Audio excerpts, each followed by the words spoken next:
Revelation 12, 1 and 2. And I saw a great sign in the heavens. A woman clothed with the sun, with the moon under her feet, and on her head a crown of 12 stars.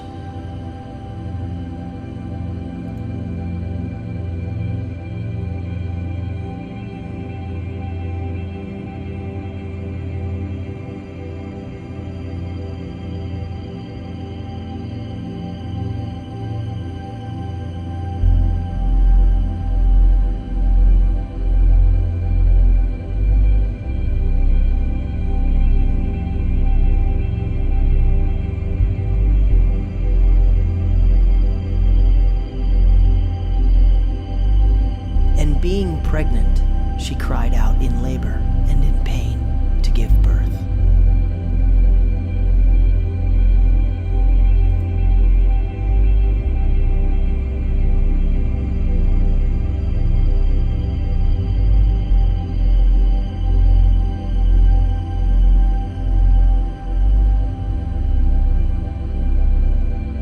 This great sign occurs on the Feast of Trumpets, an appointed time awaiting its prophetic fulfillment. This sign will occur on September 23rd, 2017.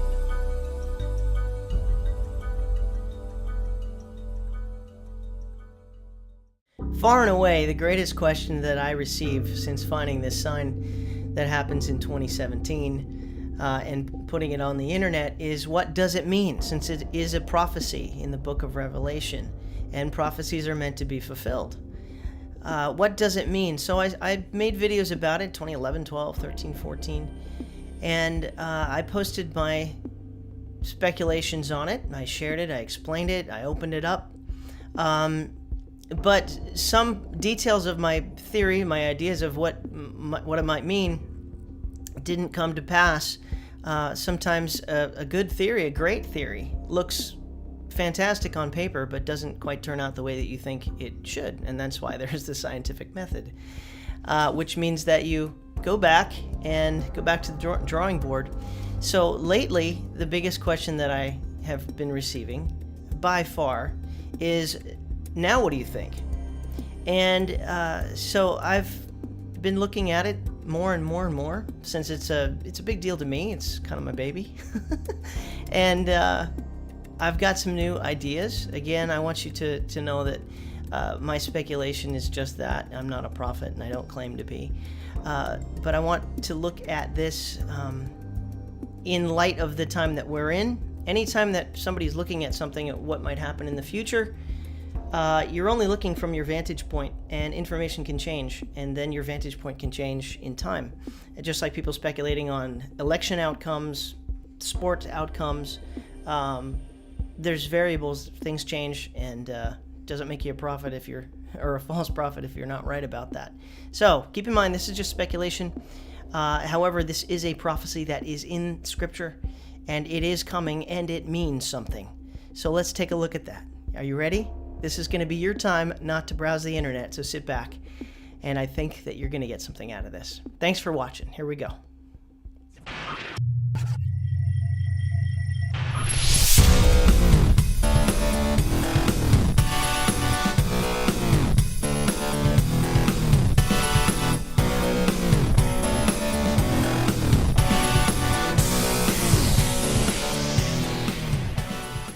So let's start at the beginning. I'm going to tell you again how I stumbled across this constellation and planet alignment that looks very much like what is written in the book of Revelation during the tribulation period. It all started with a DVD that I got. It was a 2007 DVD. It came out in 2007, called The Star of Bethlehem. I think I got my copy in 2008, and it was a gentleman who decided to find the Star of Bethlehem, and so he went into an astronomy program to go back into the past and to search that out. And I found that very compelling, just the way that he went about that research. So what I did was I couldn't afford the software that he was using, but I found a software online that was free to download and use, and I think it's fairly accurate. And many people use it, and it's called Stellarium. And so I downloaded that, and I just went through the DVD point by point just to learn how to use the software and to just really look at what he did. And so that was in 2008. I got on YouTube at that time as well, but I wasn't a video maker. I didn't have a software. My laptop actually could kind of barely even handle the astronomy software, and had Windows 2000 on it, and died shortly thereafter. I wasn't making YouTube videos. At most, I would just post myself with a cheap little camera that I would just play worship songs with an acoustic guitar and that kind of a thing. But I was not making videos like this where I could edit. I didn't have the tools. So I wasn't much of a YouTuber, didn't have any subscribers. But in 2008, 2009, 2010, 11, I would hang out in certain forums that talk about end-time events. And I've been studying Bible prophecy since the 80s when I was in high school, reading Hal Lindsey, Jack Van Impe, and Grant R. Jeffries, and so many others. So I've always been interested in Bible prophecy as long as I can remember, really.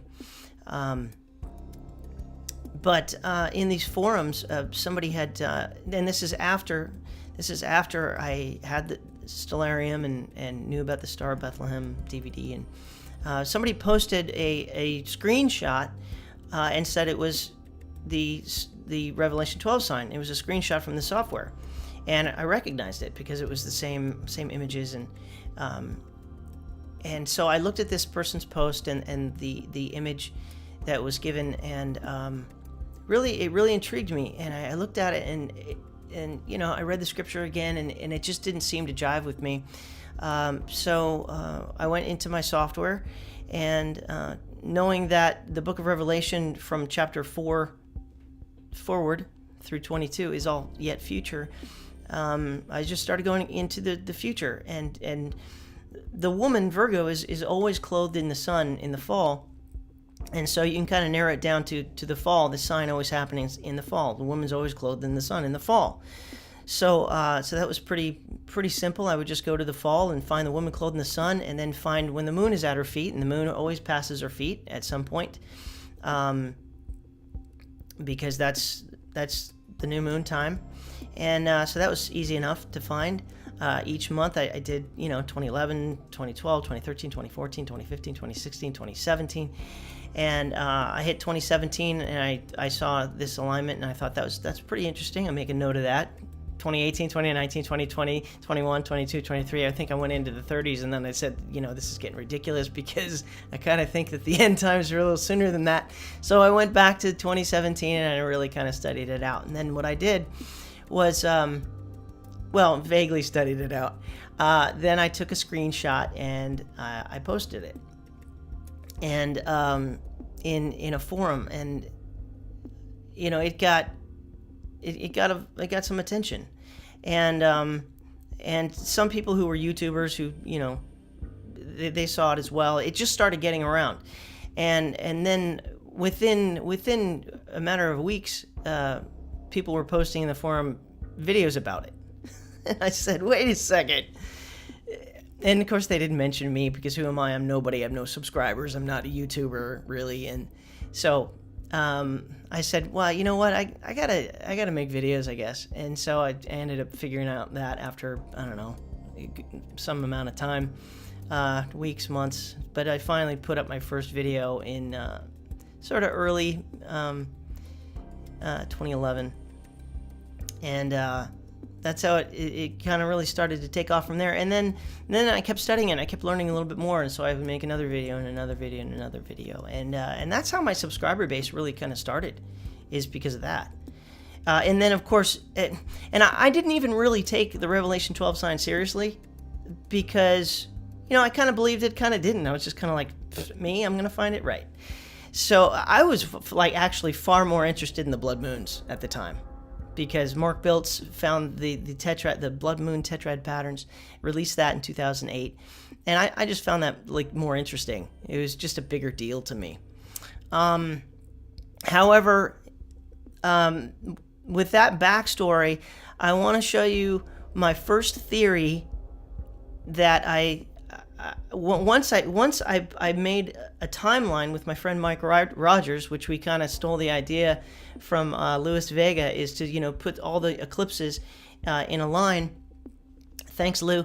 And I'm very visual, and once I saw that, I saw Luis Vega's chart. I said, "Wow, that's look at that! All the blood moons and all the eclipses, and you could really see that."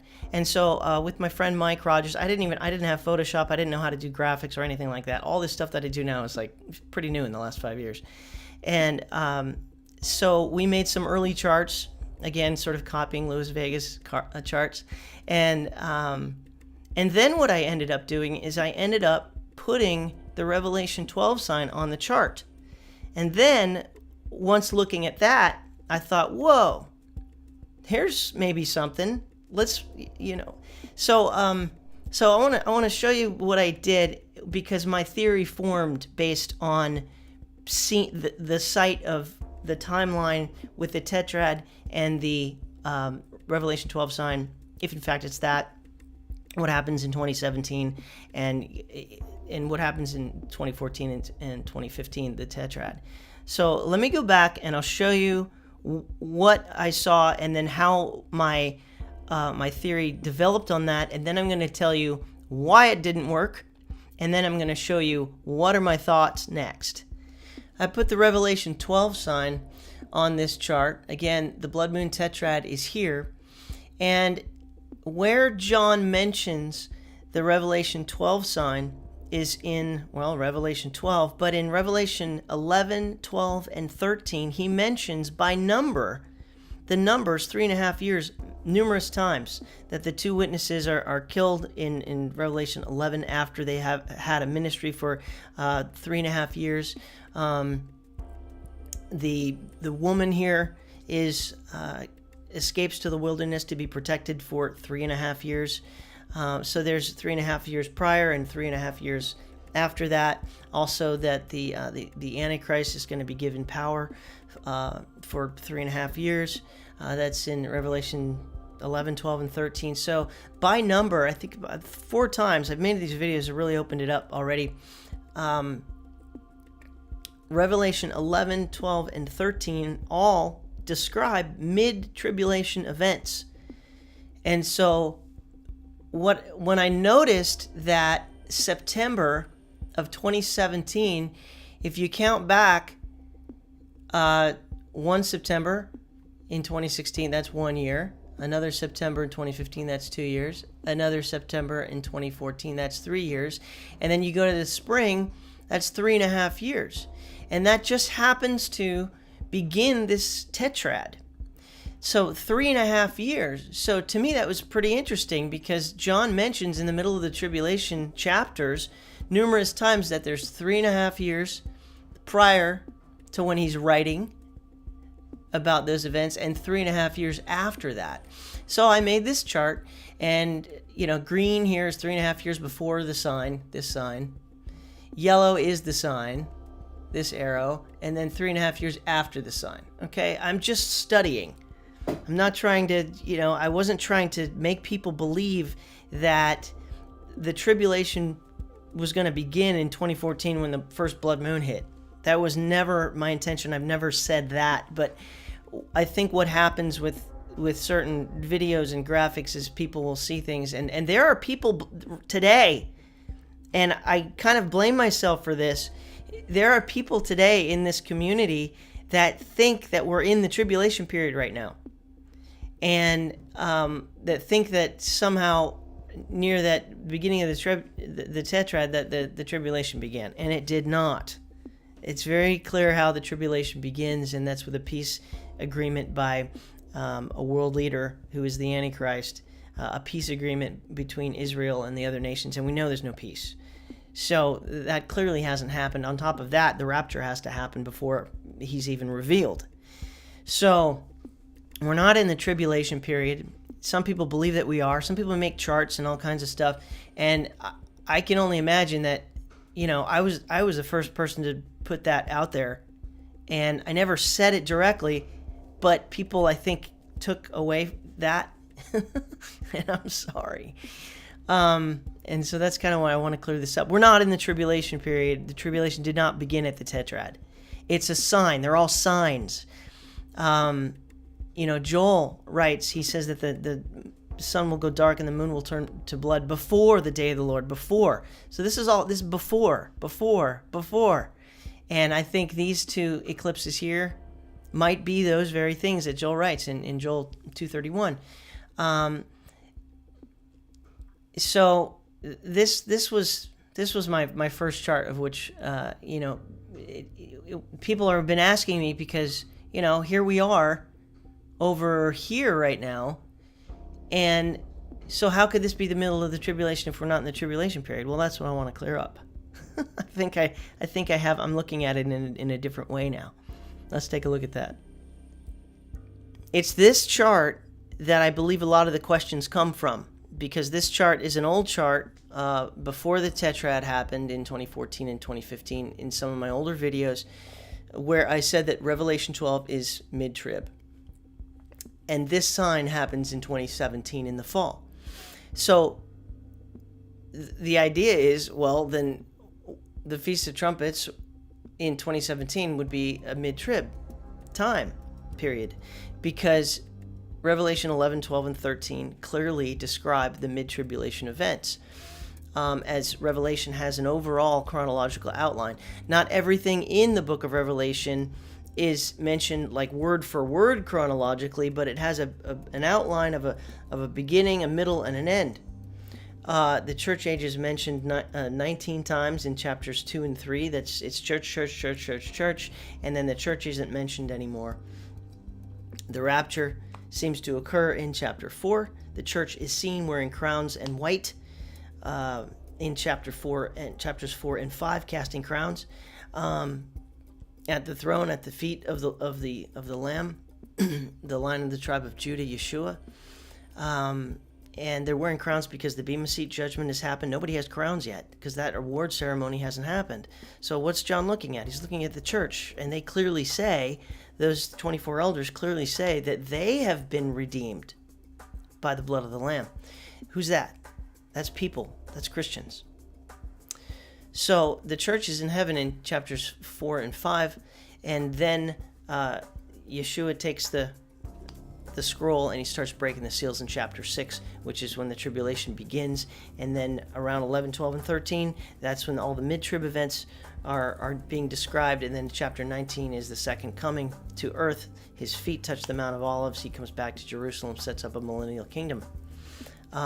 So there's an overall chronological outline. However, there are things in the book that need to be looked into, because some are prophecies of the future and some are looking back at the past.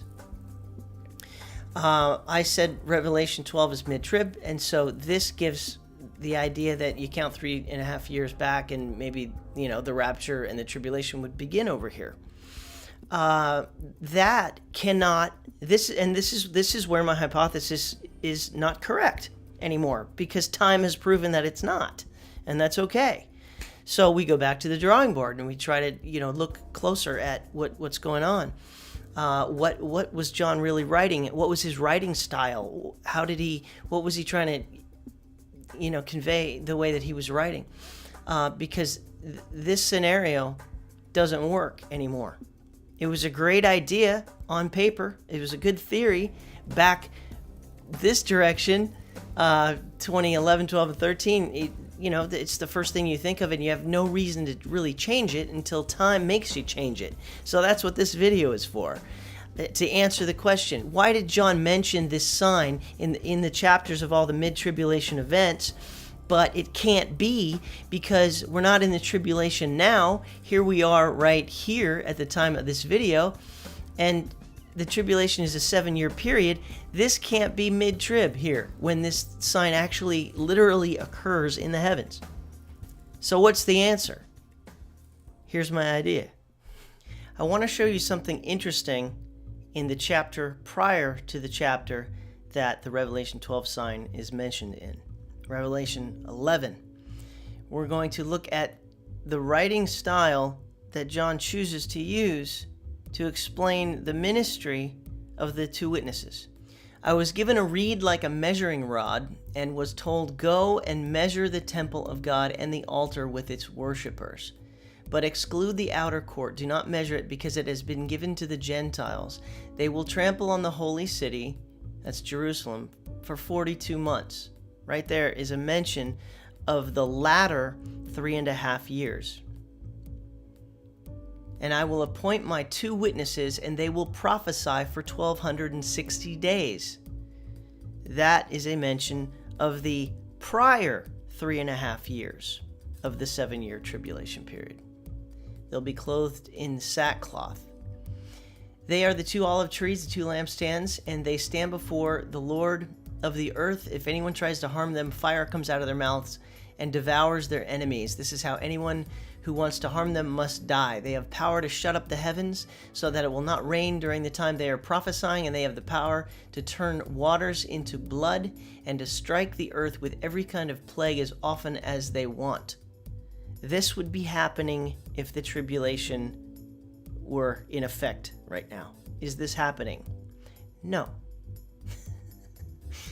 Now, when they have finished their testimony, that's their ministry of, as it says, 1,260 days, the first part of the 7-year tribulation period, when they have finished their testimony, the beast that comes up from the abyss, that's the Antichrist, will attack them and overpower and kill them. Their bodies will lie in the public square of the great city, Jerusalem, which is figuratively called Sodom and Egypt, where also Yeshua was crucified. For 3.5 days, there's that number again, 3.5. Some from every people, tribe, language, and nation will gaze on their bodies and refuse them burial. The inhabitants of earth will gloat over them and will celebrate by sending each other gifts, because these two prophets had tormented those who live on the earth. So, John is writing about the murder of the two witnesses in the middle of the tribulation period, clearly given by the numbers here. But after 3.5 days, there's the number again, but it's days this time. The breath of life from God entered them, and they stood on their feet. And terror struck those who saw them. Then they heard a loud voice from heaven saying to them, "Come up here." And they went up to heaven in a cloud while their enemies looked on. That's how Yahweh calls his chosen ones up. It's just like the rapture right there, but it's not the rapture, because we're not talking about the church. We're just talking about two witnesses. But that's how they go up. That's how Yeshua went up as well, in a cloud, when he ascended to heaven after being on the earth for 40 days after his resurrection. So that's what this is. Again, it's a death, it's a refusal of burial, and a resurrection, and then a calling up to heaven. What is interesting about this is that we know from the numbers, the two witnesses had a ministry of prophesying for 1,260 days, 3.5 years. But this is the first mention of them.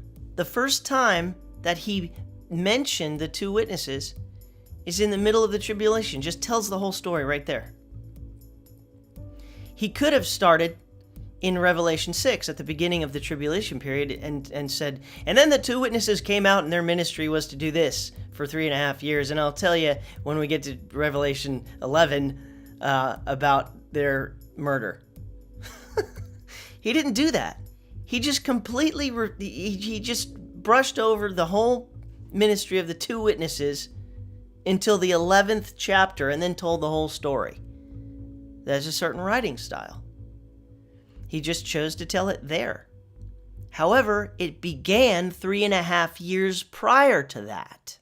And that was the beginning of that chapter. Right here in the beginning of the next chapter, Revelation 12, he writes, "A great sign appeared in heaven, a woman clothed with the sun, with the moon under her feet, and a crown of 12 stars on her head. She was pregnant and cried out in pain as she was about to give birth," as you saw at the beginning of this video. Now, what if And I can't prove this, but this is my thought. You've asked. What if he's using the same type of writing style here? And he mentions this sign. However, just like the two witnesses, it actually happened it began 3.5 years prior to his actual written mention of it. So what I'm saying here is this sign, clearly written in the book of Revelation within the tribulation period chapters, is unquestionably a tribulation sign. No question. Now, if what is found in 2017 on September 23rd, if this is, and I think it has very compelling evidence to be this actual thing, as I've shown in other videos, all the details, which I didn't do in this video. The sign is clearly a tribulation sign. So, if his writing style that he used in Revelation 11 is the same as his writing style that he's using in Revelation 12 here, that means that he mentions the sign 3.5 years late. Just like he mentioned the two witnesses 3.5 years at the end of their ministry, but he could have mentioned it at the beginning. He could have mentioned the Revelation 12 sign at the beginning of the tribulation period. It's clearly a tribulation sign.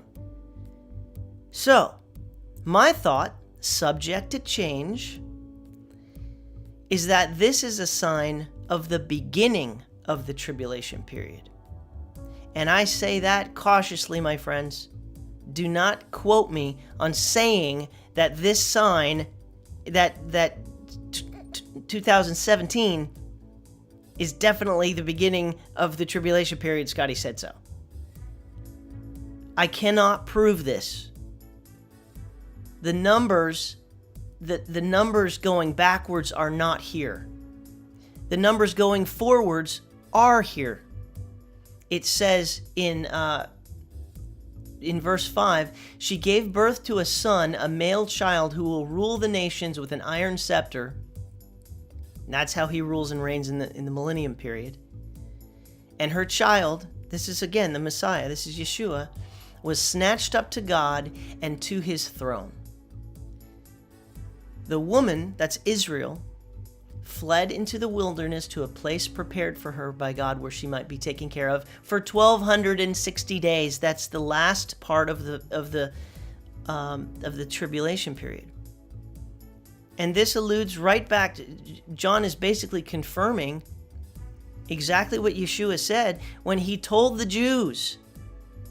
He said, when you see the abomination that causes desolation, standing where it ought not, then flee to the mountains. Flee to the hills, and we believe that's Petra. Yeshua said that. And this confirms it. Israel is to flee to the mountains for the latter half of the tribulation period, where they'll be protected because they have to repopulate the millennium period. And these are Jews who will have come to a belief in Yeshua as Messiah because of the two witnesses. I want to leave you with this. This is something I find interesting. If we look at the rest of the sign that I usually mention is just verses 1 and 2 of Revelation 12. Because in 3 here, he goes into another sign. Another side appearing in heaven, an enormous red dragon with 7 heads. He goes into something else. 3 and 4 talks about a different sign. But in verse 5, he continues with the sign of the woman and the child. It says, she gave birth to a son, a male child, who will rule the nations with an iron scepter. Her child was snatched up to God and to his throne. It's interesting that this term right here, snatched up, is harpazo.